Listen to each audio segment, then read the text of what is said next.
So welcome to the Global Discussion, discussions with creatives, leaders and thinkers. I'm here with Roy Kowarski. Roy, I'm delighted you're joining us here on the podcast. Let me begin by asking you to introduce yourself to our international audience. Over to you, Roy. Thank you. Thank you so much, Simon. I take this as a singular honor and privilege that you've seen fit to be able to invite me onto this particular podcast. My name is Roy Kowarski. I'm based in Sydney, Australia. I am a branding and marketing specialist. And why do I call myself a specialist? Because I work with Fortune 500 companies like MasterCard, Google, YouTube, LinkedIn, Canva, TikTok, Shopify, Coca-Cola, and Pepsi to help them with their branding and marketing requirements.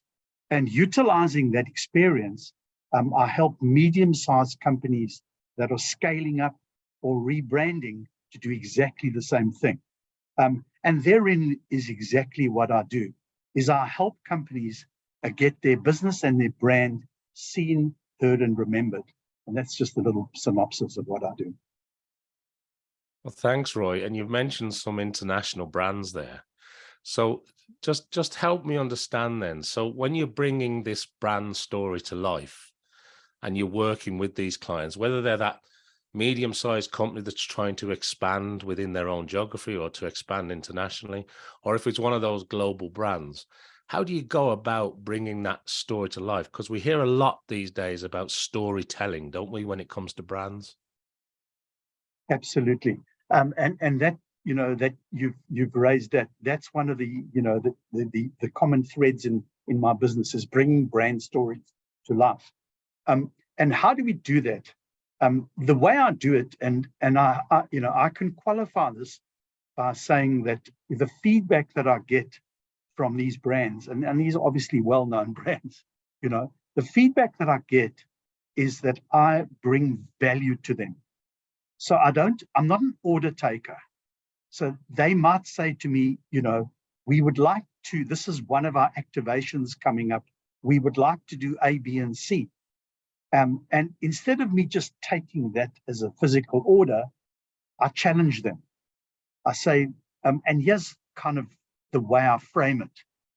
I say to them, what is the outcome that you want to achieve with what you're doing now?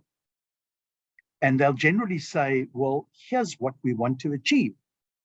And then what I'll say to them, and this is not once or twice, this is the feedback that I've got, is that they appreciate this particular train of thought. And that is, well, if you think that that's going to achieve the outcome, let me give you some pointers as to why I don't think it's going to achieve an outcome. And then I'll unfold and unpack for them what I think is why it's not going to work the way they'd like it to. And it's all very well to be constructively criticized, but you need to have an alternative for them. So I don't just say this is not going to work. I explain to them why I don't think it will work. And then I say to them, what about this? What about this that I think will achieve that outcome? So what is the common thread that you asked me, that these companies come to me for is I'm outcomes driven. I'm not transactional, I'm relational. So which means that I don't seek the next transaction. I seek the next relationship. And therein lies this aspect of outcomes, is when I explain, to Google, which I've done many times, that I'm interested in what outcome you're going to achieve rather than when I can get an order from you. So sometimes the suggestions that I make do not make me more money. They make me less money. But guess what they do? They build more credibility with the brand and the customer. And when you build credibility, they come back to you. That's wonderful insight, Roy. And I love the fact that you're almost challenging, not for the sake of challenging, but where you see something isn't quite right, you can push back and say, well, actually, I think you need to think about this, or you need to think about that. But I love the fact that it's outcomes focused rather than we have this activation, this campaign, this idea. And a lot of people would go, oh, yes, we can do that for you. Whereas what you're saying is, well, look, before we get into the execution, can I understand in depth what outcome are you looking for here? Absolutely. Yeah. And it's, hindsight is a wonderful tool to know. But when I look back now, you know, I've got multiple stories, on which I'm not going to go into now. I've got multiple stories of this whole outcomes issue, where some of the brands have come to me, and one of them's YouTube. I had a phone call. I got an email which led to a Zoom call with Singapore, the YouTube division of Singapore, and they said to me, "We have been referred to you by YouTube Australasia, and they said that you are really, really good to work with." And so she asked me a whole lot of questions, and when I posed, the situations to her with the outcomes, she said to me, "Now I understand why you're so highly recommended, because I'm not looking for the next sale. I'm absolutely not looking. Luckily, talking from a position of strength, a business that is reasonably successful, that is moving in a positive direction. But I'm not looking for the next sale. I'm looking to see where I can add value to somebody to achieve the outcomes." So that word you'll hear very often from me, outcomes driven, because I am. And it's not just about action. It's about what it is that takes you from one position to the other, from an outcomes and an action point of view. So Roy, I love both of those. I mean, the two key words that are sticking out loud and clear: outcomes. Well, I suppose action, of course, but the outcomes, but also the relationship is the other word that's sticking out for me. That you're very keen to say, look, it's all about the relationship. And I think that what you've just shared is, when one division of YouTube recommends you to another division of YouTube, that's really that relationship working for you. And my question on that is, there's obviously a networking element to that. There's a relationship building element to that. And I know you won a social audio award last year. And I know that you spend a lot of time on things like social media. You're a LinkedIn expert. You are working with communities across various social media platforms and social audio platforms. When I ask you about networking for your own business to help you build relationships, how do you go about that, Roy? How does that work in your world? The the ethos of what I do and how I turn up. So when I think in terms of networking, and yes, I do. I think of it, regularly. And as I say, it's not just thinking about it and doing it; it's actioning it. It's the following: it's turning up consistently and being the best version that I can be every time I show up. So just like you correctly point out, I'm very active on LinkedIn. I'm very active on Clubhouse. I'm very active on Twitter. I'm very active across the social media platforms. But for instance, I also belong to Business Network International, BNI, which is a networking group. And in Australia, bear in mind that I've only lived in Australia 13 years. I immigrated from South Africa into Australia, and I'm an Australian now. But I have been in the top 20 performers throughout the whole of Australia for the last 18 months. Every single month, I'm in that list of top 20 performers. I've been up to 8th, I've been up to 6th. The moment I'm on 12th, but I'm always in there. And here's, for me, the most important thing. And I had touched on it already. And that is, when you join a networking group, or when you're part of a group, there are two elements that are important. Number one is to build the trust up with the group. And number two is not to sell to the group. So what do I mean by that? I mean that transactional is if you try and sell to the group. Relational is if you try and build the trust with the group that they feel comfortable to take you to their network. I wanted to just zone in on what you're saying there, because when you talk about networking and you shoot back 20 years, it was people in a room handing out bits of business cards, and that was what we thought was networking in inverted commas. Today, like, there's a book, I was talking to Timothy Hughes recently, who wrote a book on social selling.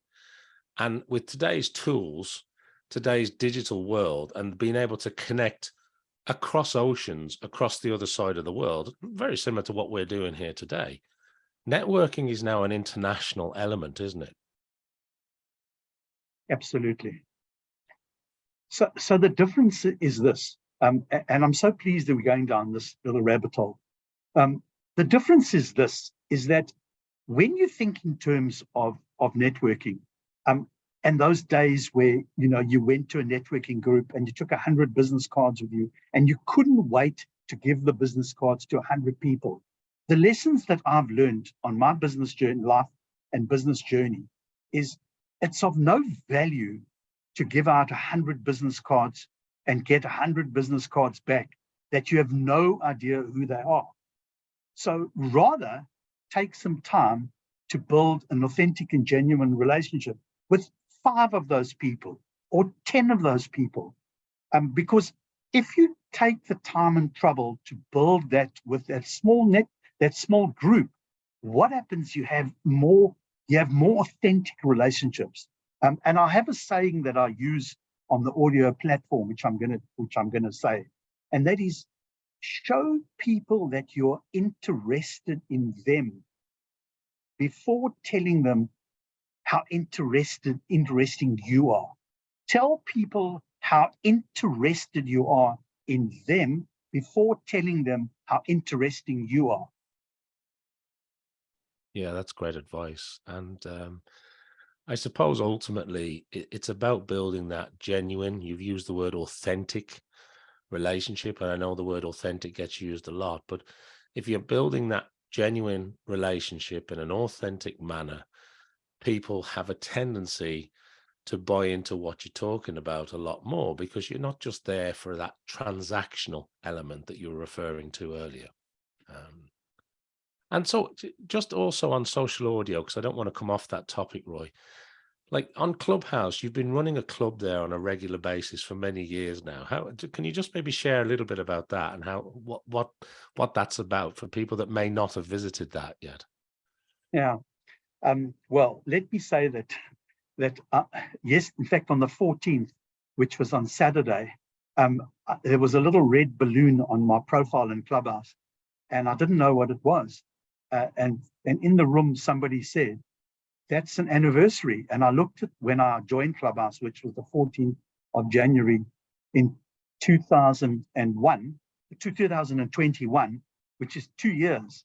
And what it's done for me, and what it's done for many other people, but certainly what I can share, is by turning up in these rooms, people can hear your voice. They can take out of your voice if you are empathetic. They can take out of your voice whether you're genuine. They can take out of your voice if you care. And I had a comment passed in one of the rooms, and that's the thing that I've sort of I use as my go-to. The person sent me a direct message on LinkedIn and said, "What we really enjoy about you in the social audio rooms is we feel as though you are speaking to us, to me. I feel as though you are talking to me." Now, I mean, if that's not the ethos, and you know, the most important thing with audio is if somebody can feel the connection with you, you've got through. Does that make sense? Yeah, and just a follow-on question, if I may, Roy. Obviously, you talk about mastering LinkedIn, LinkedIn mastery, and yet you do that on Clubhouse when LinkedIn have their own social audio platform. And then there's Twitter Spaces. Do you use all of the social audio tools, or do you always fall back to Clubhouse because it's working for you, or are you on all the other platforms? Absolutely. So what I do is I share across the platforms, Twitter Spaces, LinkedIn audio rooms, I've done some live events, and then Clubhouse. And where I position myself is on mindset issues, because mindset is a very, very important aspect. And it's so wide and it's got so many components. And the other is social selling. And that is really my pet love, is how important it is to position yourself to speak to your next ideal client and how to do it.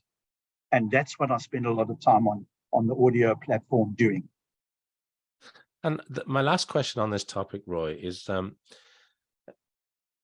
when the pandemic hit, a lot of businesses, you just had no choice. You had to go digital. You had to go online. And some of these social audio tools proved to be really, really valuable when it comes to networking and communities and just keeping in touch with people, or maybe introducing you to people that you hadn't met with before. Have you seen a direct correlation between your digital activities translating into real tangible business in the offline world? Absolutely. If I can say, I showed positive growth in my business during the pandemic.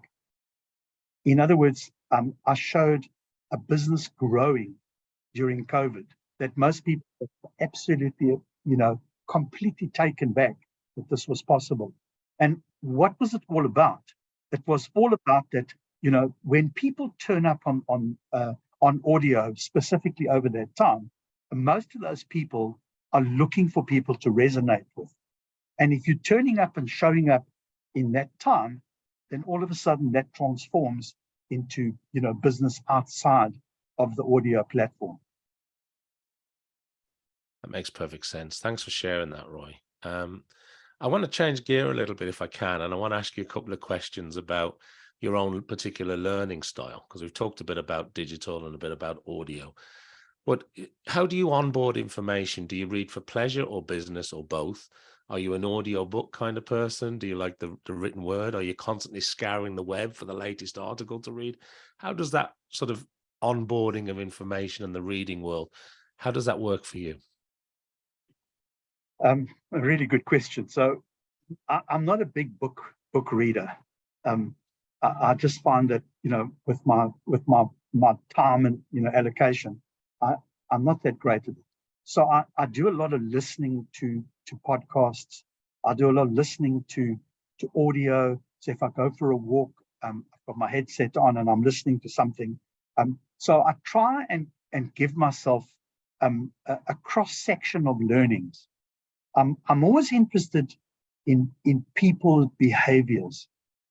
And people behaviors, you can listen to so many different authors of audios.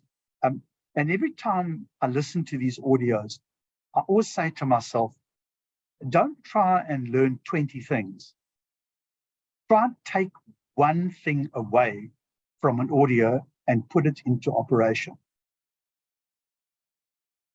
And Roy, is that, have you found yourself moving into audio much more as a learning mechanism, a learning tool, because it's easier because you can do it while you're doing something else? Or is that a learning style? You find that, if I watch a YouTube video, if I'm listening to a podcast, the information goes in better. It's the way I prefer to learn.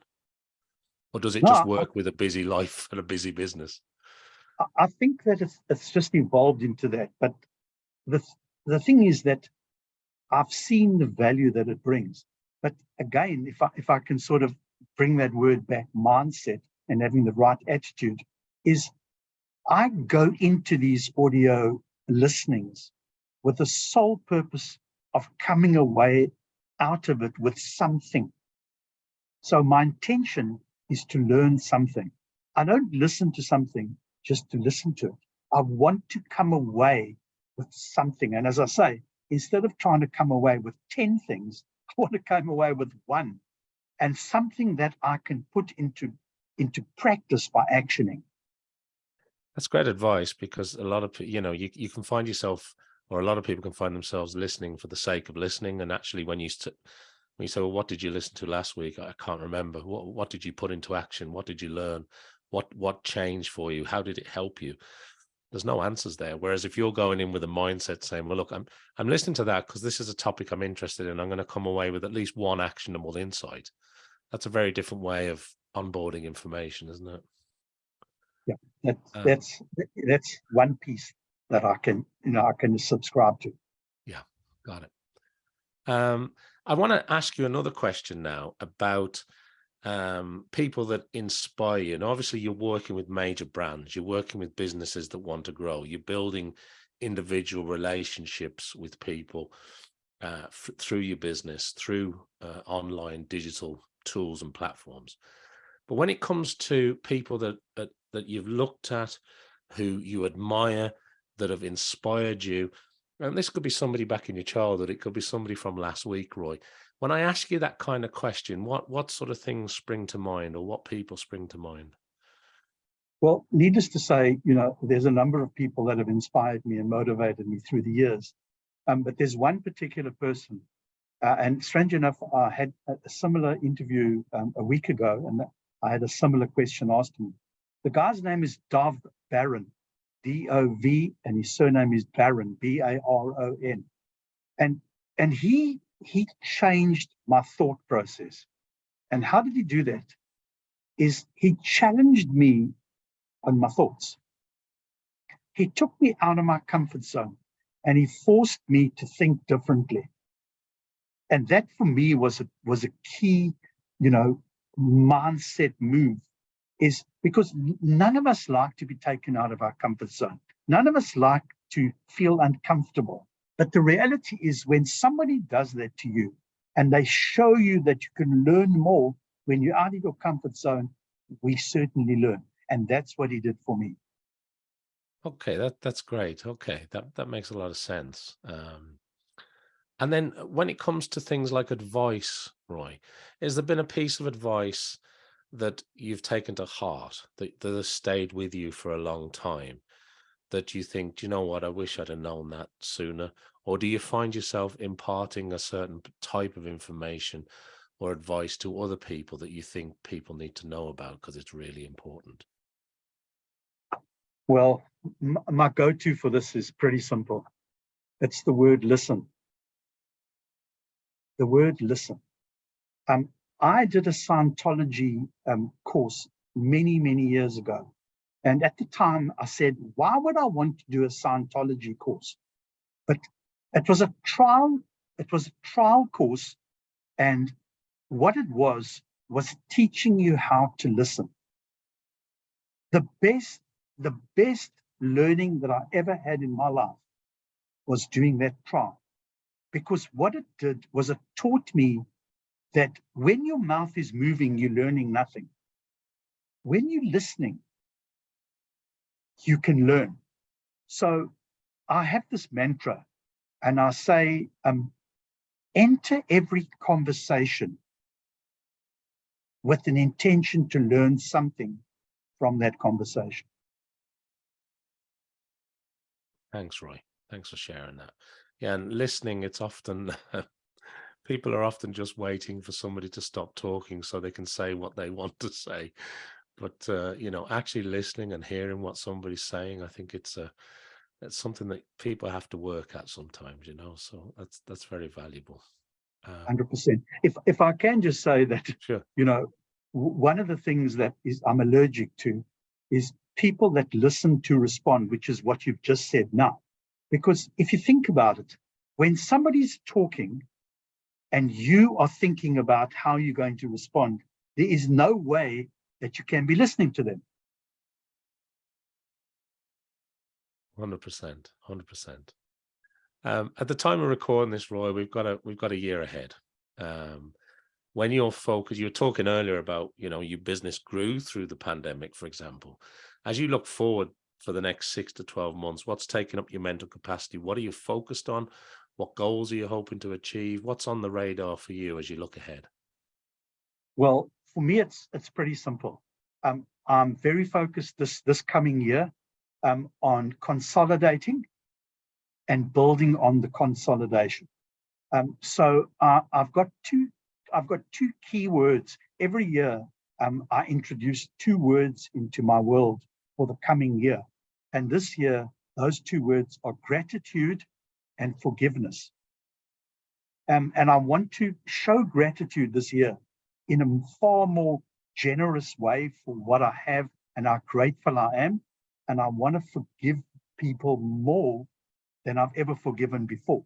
People make mistakes. They don't intentionally try and make them, try and upset you. So those two words are really important for me this year. Two great words, I think, for a year ahead. Thanks, Roy. Look, before we run out of time, I want to ask you a final question, and that is there anything that we haven't touched on today that you'd like to share with our worldwide audience? And also, if people want to find out more about the services and the help that you put out there, where's the best place to send people to, Roy? Is it your website? Is it a social media account? Where do we point people to that want to reach out and connect with you? Thank you. Thank you so much for that. Well, probably the best place to reach me is on LinkedIn. I'm very active on LinkedIn. I'm posting on a regular basis. I'm engaging on other people's posts on a regular basis. And what I try and do on LinkedIn is I try and position myself as somebody that gives rather than somebody that takes. So that would be my primary place of getting in contact with me, would be LinkedIn. And is there anything else you'd like to share with us today, Roy?